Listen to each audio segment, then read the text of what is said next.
आई। राजा जनक अपने महल में सोए हुए थे, स्वप्न देखने लगे कि कोई राजा हमारे राज में चढ़ाई कर दिया, घनघोर युद्ध हुआ, राजा जनक हार गए और दुश्मन राजा चढ़ाई करके सब कुछ जीत लिया, सारी संपत्ति वो अपने कब्जे में ले लिया। राजा जनक को कहता है दुश्मन राजा कि देखो मैं तुमको जीवित छोड़ता हूँ, लेकिन सारे वस्त्र आभूषण उतारो। सब कपड़ा उतार दिया, एक कौपीन पहना करके कहा हमारे राज से निकल जाओ, राज से निकल जाओ। बहुत दुख के साथ, बेइज्जती के साथ राजा जनक वहां से निकले और दुश्मन राजा ने पूरे जो है मिथिला नगरी में ढिंढोरा पिटवा दिया कि अभी से यहाँ का राजा मैं हूँ, राजा जनक यहाँ कुछ नहीं है, वो हारा हुआ आदमी है, राजा है। अगर कोई इसको पनाह दिया, कोई खाने पीने रहने दिया, उसको फांसी पर चढ़ा दिया जाए। तो राजा जनक निकल गए, अब हमारे राज से निकल जाओ। अब वो चल रहे हैं जा रहे हैं। अब प्यास लगी, कहीं देखे कि कोई पानी देगा तो तुरंत केवाड़ लगा ले लोगे, नहीं कहीं इसको मदद कर देंगे, खाना पीना देंगे तो हमको फांसी पर चढ़ा दिया जाएगा। भूख लगी है, कहीं देखे कि कोई मांग के खाएंगे, कोई देने वाला नहीं, तुरंत डर से सब केवाड़ बंद कर ले, राजा को पता चलेगा फांसी हो जाएगी। बेचारे भूखे प्यासे पैदल चलते चलते जा रहे हैं, कुछ नहीं, सब तन पर एक कपड़ा के सिवा कुछ नहीं, जा रहे हैं भूख प्यास से परेशान। 7 दिन तक चलते रहे, पैरों में फफोले हो गए, चलना मुश्किल हो गया, लंगड़ा करके चलने लगे। 7 दिन के भूखे प्यासे चलते चलते 7वें दिन मिथिला नगरी को पार किए, इस राज को पार कर गए। अब दूसरे राजा के राज्य में पहुंच गए। तब लगा कि अब हम कुछ खा सकते हैं, अपने राज्य में तो कोई कुछ दिया नहीं, अब तो राज रहा नहीं अपना। वहां अब लग रहा था कि प्राण इनको जो है निकलने वाला है। तो एक व्यक्ति को कहा भैया कुछ खाने के लिए मिलेगा? कहा क्या मिलेगा? आगे एक बूढ़ी जो है ना खिचड़ी बांटती है, जल्दी से जाओ शाम होने वाली है, शाम के बाद उसका भी जो है अन्न क्षेत्र बंद हो जाता है, वो सब कुछ खिचड़ी बांटती है गरीब लोगों को, जल्दी जाओ तो किस तरह पहुंचोगी। पैरों में फफोला, फिर भी लंगड़ाते हुए किसी तरह तेजी से गया, द्रुत गति से गया कुटिया पर। और जब तक वहां पहुंचा तो कहता माई, जनक ने कहा माई कुछ खाने दो, प्राण निकलने वाले हैं। बुढ़ी कहती है पहले आता तो कुछ देते, अब तो जो खिचड़ी बांटते थे सब बांट दिया, तो कुछ बचा नहीं, भाई कुछ तो दे दो। तो वो बूढ़ी कहती है कि देखो बर्तन धोने जा रहे थे तो जिस बर्तन में कढ़ाई में खिचड़ी बनाए थे उसमें कुछ लगा हुआ है, सटा हुआ है, तो अगर कहोगे तो उसी को खुरच करके, कुछ जली हुई खिचड़ी है उसी को खुरच करके दे सकते हैं, कमाई वही दे दो, जान बच जाएगी, प्राण निकलने वाला वही दे दो। तो बूढ़ी खुरच करके थोड़ा सा निकाली, कहती अब पात्र दो, बर्तन दो। का बर्तन कहाँ पाएंगे, हाथ बढ़ा दिया, इसी में दे दो। और जैसे वो जो है थोड़ा सा खिचड़ी, सूखी हुई खिचड़ी डालने लगी बूढ़ी, अचानक चील झपट्टा मारा, ऐसा झपट्टा मारा कि कुछ तो वो अपने चंगुल में ले लिया खिचड़ी, और कुछ गिर करके धूसरित हो गया, इनके हाथ में कुछ नहीं लगा। अब इतना जोर का जो झपट्टा मारा, हड़बड़ा गए, इतना हड़बड़ाए कि हड़बड़ाहट में नींद टूट गई। अब नींद टूट गई तो एकदम धड़कन तेज, पसीना पसीना, उठ के बैठ गए। रानी की नींद टूट गई, क्या हो गया? पूछने लगे क्या हो गया? अब एकदम से तो घबराए हुए थे, डरे हुए थे, परेशान थे। 7 दिन का भूखा प्यासा, कैसा क्या हालत होगी? हालत तो वही होगी, डर तो वैसा ही रहेगा, है कि नहीं? रानी पूछने लगी क्या हो गया? अभी सोचने लगे क्या हुआ, धड़कन तेज है, याद करने लगे बहुत कष्ट में थे, बहुत घोर कष्ट में थे, कैसा दुःस्वप्न था। तो वो सोचने लगे कि सत्य था झूठा था, लेकिन 7 दिन कष्ट काटे हैं। पूछा क्या हुआ? तो कहते हैं क्या, यह सत्य की वह सत्य, यह सत्य की वह सत्य। ये 7 दिन बहुत दुख काटे, वो सत्य था कि अभी ये सही है, कहीं यही तो झूठ नहीं है, ये सही है कि नहीं है। अब विश्वास नहीं होने लगा कि सही में हम राजभवन है, पलंग पर है, रानी भी है, आवाज देंगे तो बाहर नौकर भी है, लेकिन ये सही है कि वही सही था। अब घबरा गए। अब रानी कुछ पूछे तो कहे यह सत्य की वह सत्य, पहले बता। तो कौन बताएगा? रानी ने सोचा कि इनका मस्तिष्क कुछ बिगड़ गया, कुछ बीमारी हो गई है इनको। और सुबह राज वैद्य को बुलाया कि भाई नास नाड़ी देखिए जरा सा, कुछ गड़बड़ा तो नहीं गया इनका, मिजाज तबीयत खराब है। और वैद्य ने देखा कहा नहीं सब कुछ ठीक ठाक है, कोई बीमारी नहीं। अब कोई कुछ पूछे तो बीच में यही आके कहने लगी यह सत्य की वह सत्य। सब दरबारी को पता चल गया कि राजा का मस्तिष्क बिगड़ गया, माथा खराब हो गया, जिसको साधारण शब्द में कहते हैं पागल हो गया है। तो राजा को कैसे कोई मुंह पकड़ेगा पागल हो गया, लेकिन पीछे सब समझ गए कि राजा का माथा खराब हो गया, पागल हो गया। जब कोई कुछ पूछता है कहता यह सत्य की वह सत्य। कुछ दिन तक तो यही बकते रहे वो। उनको लगा कि प्रश्न का उत्तर तो मिलेगा नहीं, बड़ा दुख काटे थे, कहीं दुख फिर आ जाए तब क्या ठिकाना है। अब ये सुख झूठा है कि वो सुख, वो दुख झूठा था कि सच्चा, वो सच्चा था कि ये सच्चा है, क्या मुझे पता। अंत में उनको लगा कि नहीं, महल में रहने से हमारा प्रश्न, हमारा जो प्रश्न अनुत्तरित ही रह जाएगा, इसका उत्तर हमको कैसे मिलेगा। हमको किसी योग्य गुरु को खोजना पड़ेगा जो ठीक ठीक बता सके। अपने सारथी को कहा रथ तैयार करो, हम चलेंगे। जनकपुर के मतलब सड़क पर निकल गए, हम निकल गए किसी ज्ञानी गुरु के खोज। रथ लेकर चल रहे थे। अब अचानक एक बूढ़ा सा टेढ़ा मेढ़ा आदमी आ गया सामने में। तो सारथी ने कहा कि हट जाओ, राजा की सवारी आ रही है। एक बार कहा नहीं हटा, दो बार कहा नहीं हटा, तीसरे बार कहता है कि अंधा है क्या, अरे हटता क्यों नहीं है, देखता नहीं राजा की सवारी आ रही है। तो वो जो बूढ़ा व्यक्ति था वो कहता है, अरे तू अंधा, तेरे रथ पर जो बैठा है वो अंधा, मैं क्यों अंधा होऊंगा। तो ये सुनकर के सारथी बड़ा अच्छा लगा कि राजा के बारे में कह दिया कि मुझको कहता तो कहता तू अंधा, रथ पर जो बैठा वो भी अंधा, ये तो साधारण बात नहीं है। तो क्रोध में उतर गया। राजा ने कहा नहीं, थोड़ा सा शांत रहो, अरे ऐसी बात कहा, जाके पूछो क्या बात है। सारथी उतर के कहता है कि आप कैसे कह दिए कि हम अंधा, जब रथ पर बैठा है वो अंधा। कहा जब इतना ज्ञान नहीं है कि रास्ता किसको दिया जाता है, किससे मांगा जाता है, तो अंधा नहीं तो क्या कहेंगे, ज्ञानी कहेंगे। आंख रही तो अंधा है तुम दोनों, इतना ज्ञान नहीं है कि रास्ता किसको दें किसको मांगे। हमारा तो बता दीजिए ना आप ही। काले सो कोई बूढ़ा हो, बीमार हो, दिव्यांग हो, है कि नहीं, तो उससे उसको रास्ता उससे मांगा नहीं जाता, रास्ता दो, उसको रास्ता दिया जाता है। तुमको चाहिए कि अपने एक तरफ खड़ा हो जाए, उसको जाने दे। ये है तरीका। जो लाचार है, वृद्ध है, बीमार है, दिव्यांग है, उसको तू रास्ता देगा कि रास्ता मांगेगा उससे। तुमको पता नहीं है, तेरे रथ पर बैठा है वो भी कुछ नहीं बोलता है, तो इसलिए कहीं दोनों ये ज्ञान होना चाहिए। ये जब सुना राजा जनक ने समझ के ये कोई ज्ञानी व्यक्ति है, ऐसी बात कौन कह सकता है। राजा को चुनौती दे कि अंधा है, ये साधारण व्यक्ति की बात नहीं है। उतर गए राजा जनक, उनको लगा कि कोई विद्वान आदमी लगते हैं, जाके प्रणाम किए, कहते महाराज आप कौन है। उन्होंने कहा हम कोई हमसे मतलब, तू राजा जनक है ना, अपना ख्याल करो, मुझसे क्या काम है।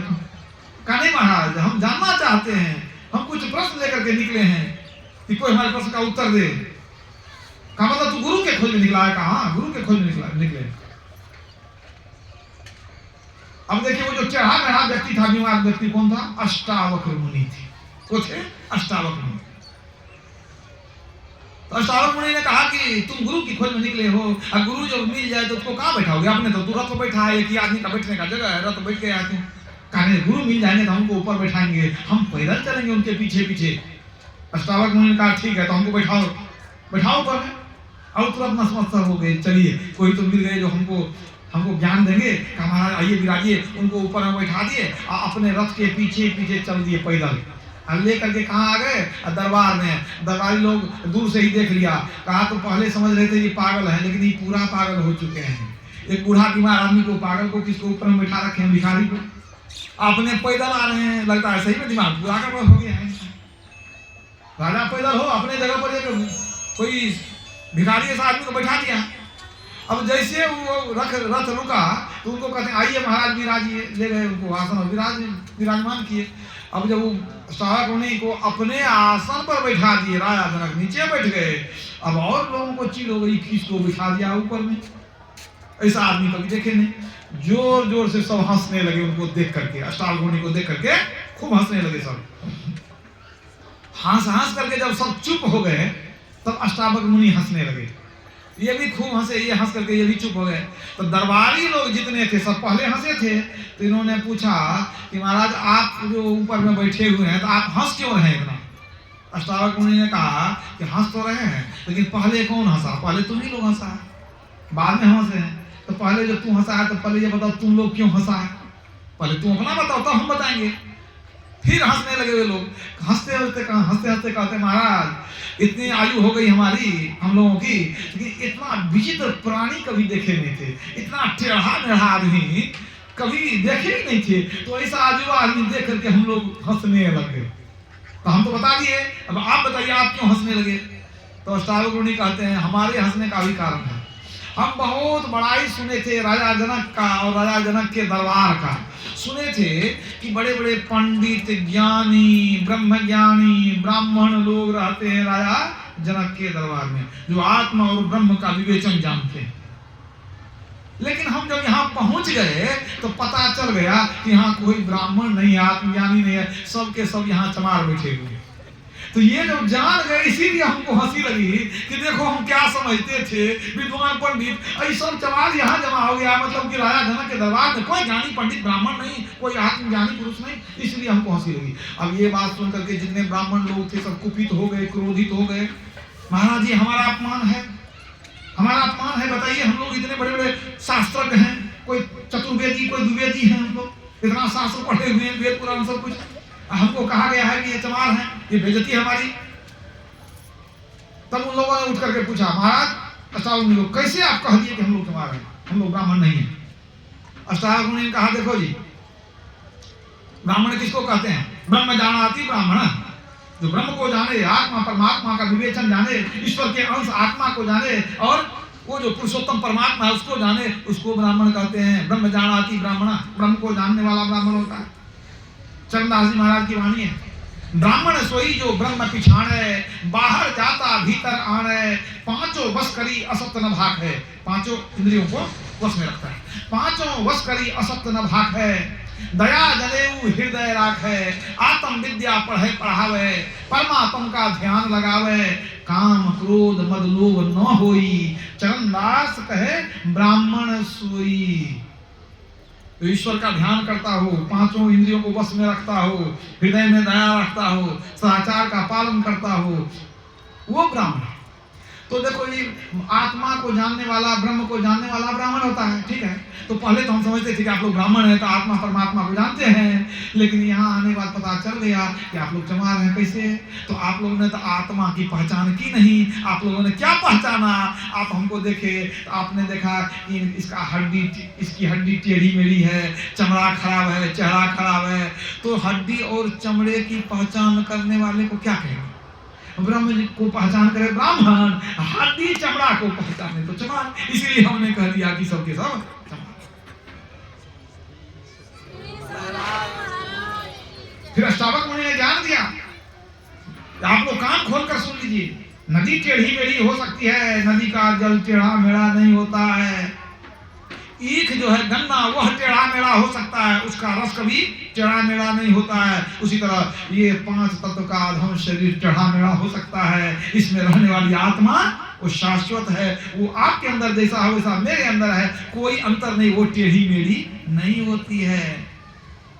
ना ब्राह्मण ना शूद्र न सैयद शेख है, हम तुम कोई नहीं, बोलता एक है, दूजा कोई नहीं, यही तहकीक है। अरे हाँ रे पलटू, लाख बात की बात कहा हम ठीक है। पलटू साहब कहते हैं हम और तुम क्या है, इस शरीर का अंतर है। वास्तव में अगर आप जीवात्मा हम जीवात्मा दोनों तो एक ही है। न वो जीवात्मा न ब्राह्मण है, न क्षत्रिय है, न शूद्र है, न स्त्री है, न पुरुष है, न गोरा है, न काला है, न लंबा है, न नाटा है। तो वास्तव में जो हम है वही आप है, कोई अंतर नहीं।